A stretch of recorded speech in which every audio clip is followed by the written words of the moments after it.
अस्सलाम वालेकुम। आज हम बात कर रहे हैं द एम्परर कार्ड के बारे में। और टैरो में ये 4 नंबर का कार्ड है। ये रोमन में 4 नंबर लिखा हुआ है और 4 नंबर जो है वो न्यूमेरोलॉजी में राहु को दिखाता है। और राहु जो है ये रिस्ट्रिक्शंस लिमिटेशंस का प्लैनेट है। इसके अलावा राहु पावर दिखाता है, ताकत, अथॉरिटी और स्टेबिलिटी दिखाता है। राहु जो है ये आपको बहुत स्ट्रगल देता है और फिर इतनी स्ट्रगल के बाद कामयाबी ज़रूर मिलती है। तो इसी तरह जिस बंदे का भी ये कार्ड निकले का मतलब है कि इन्होंने ये बहुत मेहनत करके इस मकाम पर पहुँचे हैं। ये राजा है, ये घर का फादर फिगर है जो एक डोमिनेंट पोजीशन पर है, जो घर के सारे अहम फैसले करता है। और ये इनके पास पैसा है, पावर है, स्टेबिलिटी है, अथॉरिटी है। ये तख्त पर बैठे हैं और कामयाबी एक कामयाब पोजीशन में है। अच्छा, और ये पाँव में इन्होंने आर्मर पहना हुआ है। आर्मर तभी पहना जाता है जब किसी जंग पर जाना होता है। तो बाकी चेस्ट और बाजू से तो आर्मर छुपाया हुआ है। मतलब ये जो प्लान बनाता है ये किसी को नहीं बताते।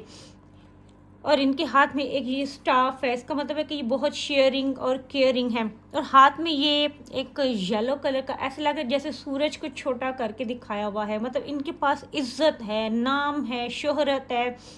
ये अभी राज की पोजीशन में है। अच्छा, मटेरियलिस्टिकली ये कार्ड बहुत स्ट्रॉन्ग है क्योंकि ये कार्ड जिसका भी निकले तो इसका मतलब है कि वो पर्सन अभी एक अच्छी पावरफुल पोजीशन में है, उसके पास पैसा भी है, उसके पास कामयाबी भी है। और इसके अलावा ये एक ट्रेडिशनल रिवायती सोच वाले बंदे को भी दिखाता है। और ये अच्छा, अगर हम यहाँ पे सिंबल देखें तो ये देखें एक सादा सा पत्थर का तख्त लग रहा है जिस पर ये पहाड़ी बकरे के सर जैसा इन्होंने बनाया हुआ है, सिंबल्स बनाए हुए हैं। तो ये दिखाते हैं कि ये बहुत स्ट्रॉन्ग हेडेड पर्सन है। अच्छा, ये बड़ी अलर्ट पोजीशन में बैठा हुआ है क्योंकि ये एक राजा है और राजा की गद्दी पर बैठकर अहम फैसले लेने होते हैं। तो इसलिए वो आरामदेह या सुकून वाली पोजीशन में नहीं बैठ सकता। वो अलर्ट होके एक्टिव होकर बैठा हुआ है।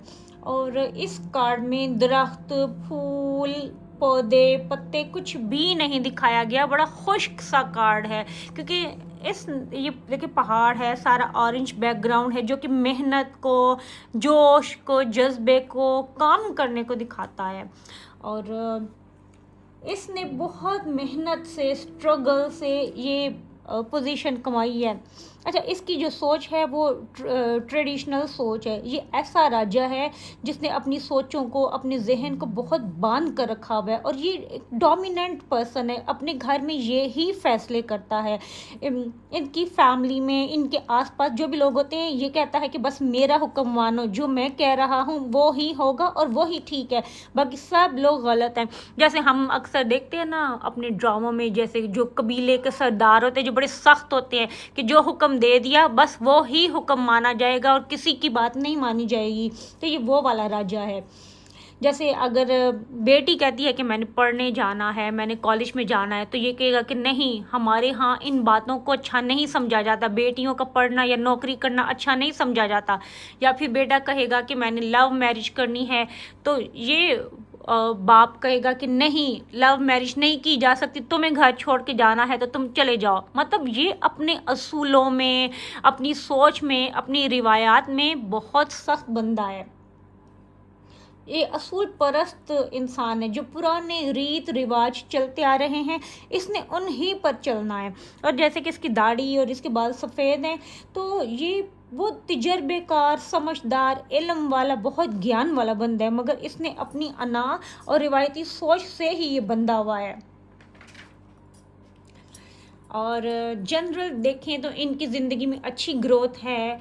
ये अच्छा, ये जो रेड कलर दिखाया हुआ है ना, यानी ये हर वक्त थोड़ा सा अपनी अना में, अपनी ईगो के हिसार में रहते हैं। और ये इन्होंने पाँव में ये लोहे के आर्मर पहने हुए, यानी कि ये काम करने के लिए, जंग पर जाने के लिए या कोई भी एक्शन, कोई फैसला लेने के लिए ये हर वक्त तैयार होते हैं। ये अपने फैसलों के लिए तो तैयार है, मगर ये अपने घर वालों को या जहाँ काम करते हैं वहाँ पे लोगों को, मतलब ये बादशाह अपनी आवाम को नहीं बताएगा कि ये अगला क्या स्टेप उठाने वाला है, ये क्या करने वाला है, क्योंकि अगर ये बाकी लोगों से शेयर करेगा तो ये कैसा राजा हुआ। तो ये अपने फैसले, अपनी बातें दूसरे लोगों से शेयर नहीं कर सकता।